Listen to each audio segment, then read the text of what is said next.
7% dans la batterie. J'arriverai au Pontet avec moins 32%. Donc je suis à l'air de Cambarette. Je me branche tout de suite et je vous dis pourquoi je suis là.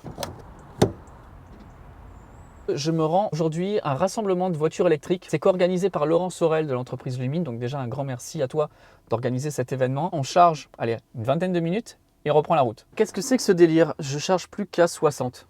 Et pourtant, je suis que à 41%. Non, ça me plaît pas ça. Pourtant, je partage pas avec le taxi modèle Y blanc qui est là. Je vais débrancher, rebrancher, voir si ça change quelque chose. Bon, c'est toujours pareil, donc changement de borne. Allez, allez, allez. Ah, voilà, c'est mieux là. Ah oui. Effectivement, il fallait changer de borne, je sais pas pourquoi. Voilà, petit conseil, on connaît la courbe de recharge sur nos Tesla. Donc, si on voit que c'est pas cohérent, il ne faut pas hésiter à débrancher et aller sur une autre borne. Parfois, il y a des petits soucis, mais vous voyez là, j'ai bien fait de partir parce que je charge quasiment 3 fois plus vite. Il me reste plus que 10 minutes avant de pouvoir repartir. Voilà, 78%. Maintenant, effectivement, on charge aux alentours des 65, c'est normal. Donc, c'est parti, direction le Pontet, aux Halles Masselio, où se tient l'événement. On va pouvoir voir plein de voitures électriques. Je débranche et je reprends la route. Bon, c'est pas cool, il vient de se mettre à pleuvoir là. Allez au 222 rue des Vanniers, au Pontet. Allez, c'est parti, j'en ai pour 1h15. Alors, manque de bol, ça n'a pas l'air de s'améliorer en allant vers Avignon. Et d'après la météo, il va pleuvoir quand je serai là-bas. Aïe, aïe, aïe. Bon, voilà, je suis arrivé. Normalement, c'est ici, il n'y a pas de doute. Il y a des Ioniq 5 et là-bas, il y a une EV6. Depuis la charge, j'ai consommé pas mal. Il pleut, donc 186 Wh par kilomètre, 24 kWh. Il fait 131 km. On va aller là-dedans dans les halles et on va voir ce qui s'y passe. Je vous amène avec moi. Il fait pas très chaud ici. Je suis donc aux Halles Masselio et il y a énormément de voitures électriques. Il y en a une qu'on connaît déjà, là, regardez. L'association Fauve. On va aujourd'hui voir pas mal de voitures. Il y a notamment cette petite voiture blanche là, on va en parler dans un instant. Et tout d'abord, je vais vous présenter la personne. Bonjour. Bonjour. La personne qui a co-organisé cet événement. Bonjour. Salut Laurent, comment vas-tu? Oui, très bien. Alors c'est toi qui as co-organisé C'est ça, j'ai cet événement. organisé ici cet événement aux Halles couvertes Masselio, parce que déjà c'est des clients. Donc comme tu as pu peut-être le montrer, il y a des éclairages solaires tout autour du parking. Donc on a équipé le parking de ces halles couvertes. On a trouvé intéressant de faire connaître à la fois les halles et aussi les véhicules électriques. Donc aujourd'hui, il y a quelques marques qui sont venues, comme tu vas le voir. Et c'est vraiment une belle réussite que d'avoir rassemblé tous ces beaux véhicules à l'essai pour devant ces halles Masselio où on peut se restaurer et manger localement. Je crois que tu vas venir nous visiter rapidement puisque tu en as envie depuis un petit moment. Donc tu pourras voir pas mal de choses intéressantes au niveau stockage, au niveau restitution d'énergie dans les véhicules électriques et on t'accueillera avec plaisir avec tous tes followers. Ok, ça marche. Alors qu'est-ce qu'il y a à voir? Il y a notamment cette petite voiture blanche, la Wiz. On va aller la voir. Denis, bonjour. Bonjour. Alors qu'est-ce que c'est que cette voiture? Donc oui, c'est un véhicule dédié au déplacement de proximité. Ouais. C'est un quadricycle lourd qui permet d'emmener 2 ou 4 personnes et qui roule jusqu'à 90 km/h avec 100 km d'autonomie. On va faire le tour. Alors elle fait quelle taille cette voiture? Donc elle fait 3 mètres par 1,50 m. Ouais. Donc là je l'ouvre. Et donc elle a une particularité, c'est qu'elle a des portes antagonistes Ok. donc, qui permettent d'accéder soit à la partie chargement dans cette version qui est une version utilitaire ou aux places arrière dans la version 4 places. Donc elle a une particularité aussi, c'est qu'elle est dotée de 4 moteurs roues. Donc les moteurs sont Dans les roues, Dans les voilà. roues. Donc on a 15 kW de puissance moteur. En au tout, total. au total, voilà, divisé par 4. C'est dingue. Et donc du coup ça donne un côté ludique à la conduite et effectivement 4 roues motrices permanentes avec un freinage à disque sur les 4 roues. Et donc c'est un véhicule qui est vraiment pour le quotidien, pour tous les gens qui font moins de 100 km par jour et qui souhaitent économiser l'énergie embarquée et la mettre au profit de leurs usages. Là on a la prise de recharge qui est là derrière. Tu recharges sur une simple prise de courant, type 2 sur la prise. Par contre, tu as une prise de 120 ou tu peux être sur une borne T2. Donc c'est la version dite utilitaire, donc dédiée à une clientèle B2B ou donc pour les collectivités territoriales, pour les flottes en site propre ou pour le grand public aussi, puisqu'il y aura une version un petit peu plus fun. Et on peut personnaliser la carrosserie. Elle est faite pas loin d'ici, elle est faite en France et en Provence. Elle est faite dans les Alpes d'Haute-Provence, à Malijai effectivement, et entièrement conçue, développée et assemblée en France. et nous sommes propriétaires de toutes les technologies embarquées. On te fera visiter notre hall d'assemblage, rencontrer nos équipes d'ingénieurs et puis te parler de tous nos projets aussi parce qu'au-delà de cela, sur 4 roues, on peut faire beaucoup de choses. J'ai hâte de me déplacer pour voir comment on conçoit de A à Z une voiture électrique finalement. Voilà, et en France en plus, c'est sympa. Merci. Merci. Tu es quasiment sur toutes mes vidéos, Stéphane. Tu me suis. Sûrement. Comment vas-tu? Ça va très bien. Bonjour à tous tes auditeurs. Ce qui m'interpelle, c'est cette voiture jaune. C'est pas moi le mieux placé pour t'en parler. Il est là. Bonjour. Il est là, Clément. Bonjour. Comment vas-tu? Très bien, et toi? Bah, ça va très bien. Alors, qu'est-ce que c'est? Enfin, si je demande qu'est-ce que c'est que cette voiture, les gens vont me dire mais t'es un débile, on sait tous ce que c'est. Elle n'est pas dans sa version originale. Non, exact. En fait, celle-ci, c'est une 2 chevaux, donc une 2 chevaux rétrofitée. On va Donc, l'avancer vers le... Bien sûr. Donc nous, on est le Méhari Club de Cassis. Et on est le premier véhicule 4 roues homologué pour le rétrofit, donc c'est-à-dire transformation d'un thermique en électrique. À l'avant, la partie basse noire, c'est le moteur électrique qui fait 15 kW. Juste au-dessus, nous avons la partie informatique du véhicule, donc Safcon, BMS, contacteur, convertisseur de courant, tout ça. Et derrière, nous avons, grâce au rétrofit, en fait, nous conservons la boîte de vitesse de la 2 chevaux. Elle est où la boîte de vitesse? Elle est juste derrière, là où il y a les disques, en fait. Ça, là? Celle-ci, cette partie grisée qui est derrière le D'accord. moteur, ça représente la boîte de vitesse de la 2 chevaux. Donc du coup, le gros intérêt de la voiture, c'est qu'on garde la boîte, donc on peut faire 2, 3 et 4 en roulant. Pour l'avoir essayé, je n'étais jamais monté dans une 2 chevaux de ma vie. C'est assez incroyable. Et derrière, il y en a une autre aussi de voiture électrique. Exactement. C'est quoi? Ça représente vraiment le look de la Méhari d'époque. Donc en gros, là, toute la voiture est faite avec des pièces d'origine de chez Citroën, qui sont faites dans les moules de Citroën. Et on a un esthétique old school, mais avec un moteur 100% électrique, donc une modernité qui n'était pas présente à l'époque sur ce type de voiture. Tu peux me l'ouvrir parce que Bien sûr. l'intérieur c'est assez fou. Alors là, c'est un intérieur cuir avec un tableau de bord spécifique. Donc du coup, un haut-parleur Bluetooth à l'intérieur qui peut être amovible. Donc du coup, on peut mettre la musique dans la voiture. Je et te coupe sortir. parce que on voit l'intérieur, ça a l'air rétro. Et tu viens de me dire haut-parleur Bluetooth. Exactement. Tout ce qu'on voit là, c'est neuf. Tout ce qu'on voit là, c'est neuf, oui. La sellerie est neuve, la carrosserie est neuve, le volant, tout est d'une pièce neuve sortie d'usine à la date de fabrication de la voiture. Ah, c'est incroyable. Et donc là, c'est produit de qualité, fait main. C'est qualité fait main, on est Origine France Garantie et entreprise du patrimoine vivant. Tout est fait sur Cassis, l'assemblage de la voiture et la confection de la sellerie, du châssis, de la ferronnerie, enfin tout ce qui est partie métallique de la voiture est faite sur Cassis en effet. Waouh, ça sent le cuir, ça sent l'authenticité, Exactement. ça sent le vrai quoi. C'est ça. Waouh, dingue. Pareil là-dedans, quelle est la capacité de la batterie? Combien d'autonomie on peut faire avec ça? Et la Alors- manivelle pour fermer. je tombe un peu dénu, désolé, mais je trouve ça vraiment génial. Pas de souci. En gros, les deux voitures ont le même système de fonctionnement et de traction électrique. Donc le moteur, c'est du 15 kW. La batterie, c'est 11 kWh en 110 volts de tension. Et on est sur une autonomie pour la 2 chevaux de 90 km. Et sur la Méhari, sur l'Eden, de 80 à 100 km. Dingue. Donc c'est une utilisation urbaine, périurbaine. Et donc ça, si je veux l'acheter, je peux l'acheter neuve? Bien sûr, l'Eden c'est un achat neuf, donc on a quelques occasions mais c'est rare, parce que les clients sont très attachés à leur voiture donc ils les conservent. Mais sinon ça on peut l'acheter sur commande et surtout en plus de l'acheter c'est qu'on peut la personnaliser à 100%. Donc c'est à dire qu'on peut faire des modèles uniques comme celui-ci avec bac, mais sinon on peut customiser, c'est-à-dire la couleur, la sellerie, la bâche, tout ce qu'on veut sur la voiture tant que c'est possible et que les matériaux utilisés le permettent. Waouh. Donc là, la Méhari n'est pas Mais pas bon. morte et maintenant elle vit en version électrique. Exactement, on lui a donné une seconde vie et un nouveau souffle. Merci beaucoup d'être venu jusqu'ici pour présenter cette voiture. Et j'espère qu'on va se voir bientôt, que je vais pouvoir passer voir tout ce qui se passe chez vous. Ah ben bien sûr, merci à toi d'avoir pris du temps pour filmer nos véhicules et parler de nos voitures et avec un plaisir au Méhari Club de Cassis pour une visite complète de l'entreprise. Ça sera avec grand plaisir. À bientôt, merci. À bientôt, au revoir. Allez, on continue la visite. La Mustang électrique. Avec des gens de Ford qui sont là C'est ça. pour nous expliquer tout. Donc après, voyez, vous avez le petit coffre aussi. Hop. En électrique. Oui. Donc vous avez un petit emplacement juste en dessous pour mettre tout ce qui est câble, etc. Ici Oui. vous avez le kit anti-crevaison, pareil, qui est de série. Hop. Avec bien sûr banquette rabattable de tiers 1 tiers. Oh là, fermé avec le pied. Quelle classe. Vous n'avez pas de clé principale là-dessus, vous avez qu'une clé secondaire qui est comme ceci. La clé principale, ça va être votre téléphone, tout simplement.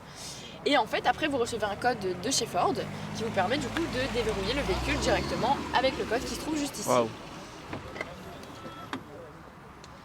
Donc celle-ci, c'est une first edition, une édition limitée. Donc en fait, vous avez les petites surpiqûres bleues pareil là-dessus. Et les plaques, bien sûr, first edition avec une couleur qui est disponible uniquement sur cette finition-là. Bon, ça, c'est le prochain test Voilà. sur la chaîne. La Muscle Car. On va voir ce que ça donne. En tout cas, le look, il est super sympa. Et j'espère que ça sera aussi agréable à conduire qu'à regarder cette Ford Mustang qui a l'air quand même assez réussie. Merci beaucoup. Avec plaisir. Désolé de vous avoir interrompu pendant la Avec grand présentation. plaisir. Et puis on se retrouve tout à l'heure pour l'essai. Allez, on va du côté des voitures allemandes avec la ID3. Salut Jérémy. Comment vas-tu? Bah super, et toi? Ouais, ça va super. Alors, parle-nous de cette voiture-là. Moi j'ai une first edition. Ouais. Je la conduis depuis septembre 2020, donc bientôt 1 an et demi, 23 000 km avec. T'es content? Donc super content, premier véhicule électrique, ravi. Impeccable. Tu peux nous faire vite un petit tour là de ta voiture Donc taille d'une Golf, Ouais, empattement et espace intérieur d'une Passat, ouais.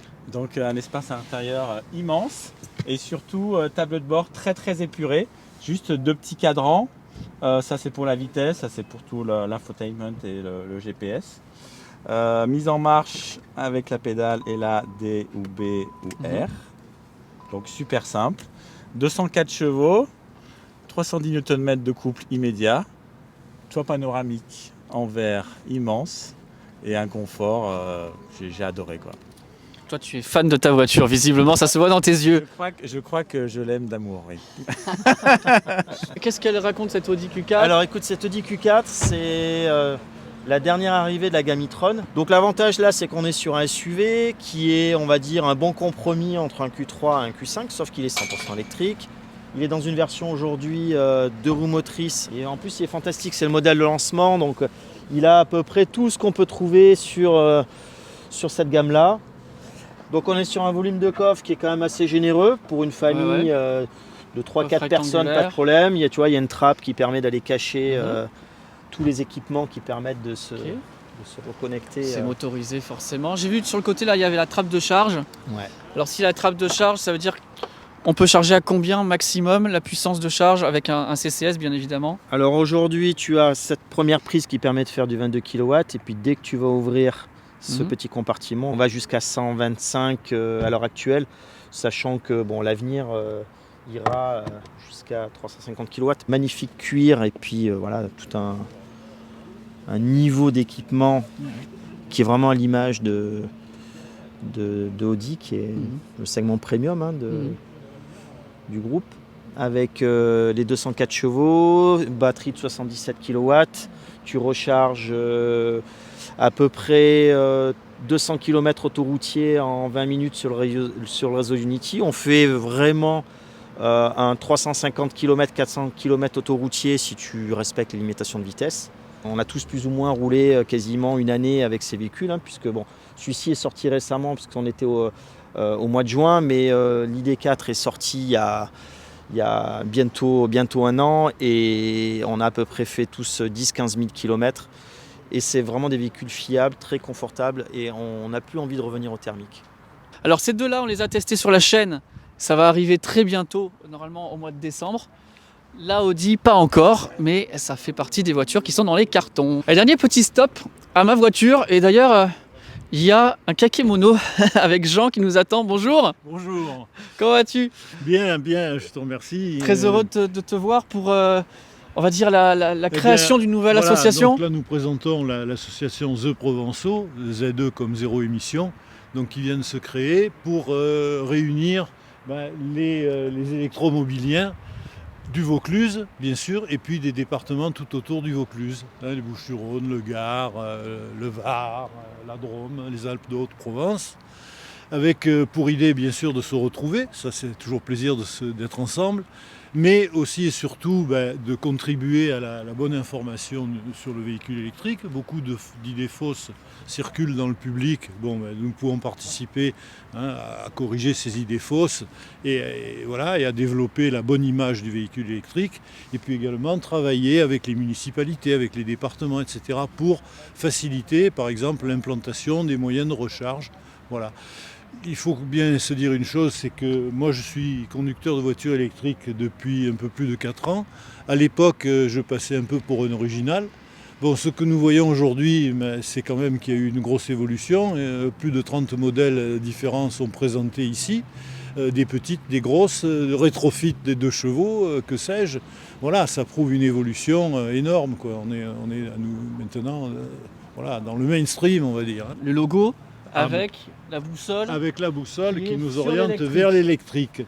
On ne rejette pas les autres moyens on a un cap de maintenant, traction. plus ou moins, Maintenant, on a un cap, c'est d'aller vers l'électrique. Ok, très bien. Donc si les gens sont dans ces départements qui sont intéressés pour rejoindre l'association, il faut aller sur www.theprovenceau.fr. Et là, ils recevront toute l'information utile et ils seront vraiment les bienvenus. Super. Chaudement Merci accueillis. beaucoup. Merci. Merci d'être là. Merci. Et c'est toujours agréable et émouvant d'être là quand il y a le lancement d'une nouvelle association sur la mobilité électrique. Bon les amis, c'était très sympa aujourd'hui cette présentation de voitures électriques. Et donc maintenant il va falloir rentrer. Mais juste avant, regardez, vous voyez les lumières qui sont là. Eh bien en fait, ce sont des candélabres solaires, ce que je vous disais tout à l'heure.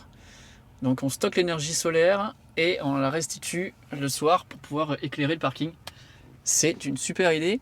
Donc on va repartir. Est-ce que je dois m'arrêter ou pas? Oh, Aix-en-Provence, il faut que je m'arrête. Ok. Bon, tu me diras, je me suis jamais arrêté à Aix-en-Provence, je connais pas le superchargeur. Je ne veux pas faire d'une traite. Combien j'ai de kilomètres pourtant? Ah ouais, j'ai en tout 234 km. Donc avec 42%, c'est sûr que ça le fait pas. Eh ben, on va aller s'arrêter à Aix-en-Provence. En plus, ça va être une bonne opportunité pour savoir combien je vais consommer. Là, il fait 7 degrés. J'ai mis le chauffage à 21 degrés et le siège chauffant. On va voir si ça surconsomme ou pas. Wow, il y a pas mal de brouillard au retour là. Qu'est-ce que ça dit la consommation? La consommation, c'est beaucoup plus que d'habitude. Alors j'ai fait 54 km et regardez, je consomme 262 Wh par kilomètre. C'est énorme. Je devrais arriver avec 10, là ça me met plus que 8. Ouais. Là effectivement, je sais pas si j'ai du vent de face ou quoi, mais 262 c'est beaucoup. Je suis en train de préconditionner la batterie, donc je pense que ça aussi ça consomme davantage. On arrive au péage. On arrive devant le superchargeur. Il y a tout un truc bizarre à faire. Il faut traverser l'autoroute pour retraverser l'autoroute. Alors que le superchargeur il est juste là sur ma droite. Ok, pourquoi pas. Ouais, c'est un V3. Donc il me reste 9% dans la batterie. Allez, on va aller se brancher de suite.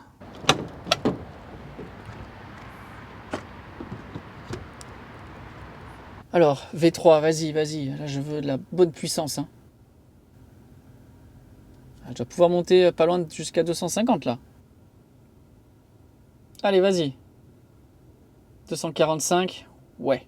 Les amis, il est temps de repartir. Et vous voyez, à chaque fois que vous arrêtez comme ça, entre deux supercharges, surtout quand c'est la dernière supercharge avant de rentrer, je vous conseille d'arrêter le GPS et de relancer une destination. Parce que il me disait, ok, il fallait attendre encore 5 minutes pour pouvoir rentrer chez moi. Je trouvais ça un petit peu bizarre parce que j'étais déjà à 65% de batterie. J'ai que 148 km à faire. Donc j'ai arrêté, j'ai fait aller à Cannes. Et là, il m'a dit, vous pourrez arriver à Cannes largement puisque il vous resterait 22% de batterie. Alors c'est monté très vite maintenant. Je suis à 26%. Et là, moi, je ne vais pas faire d'itinérance, je vais juste rentrer chez moi. Donc voilà, le minimum suffisait. Et là, ça fait finalement quelques minutes, ça fait 27%, même si je voulais arriver avec 5% chez moi. Ça fait une vingtaine de pourcents que je suis au superchargeur pour rien. Donc c'est le moment de débrancher, je repars.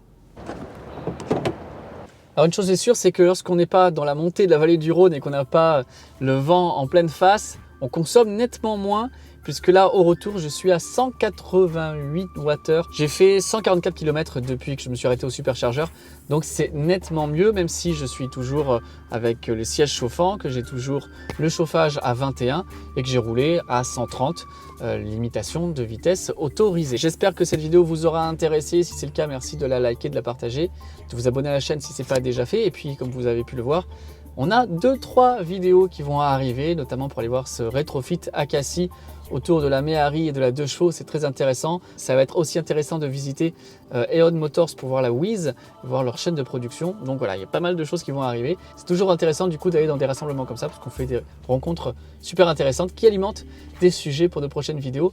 En tout cas, encore une fois, merci d'avoir regardé celle-ci. Ciao, ciao tout le monde.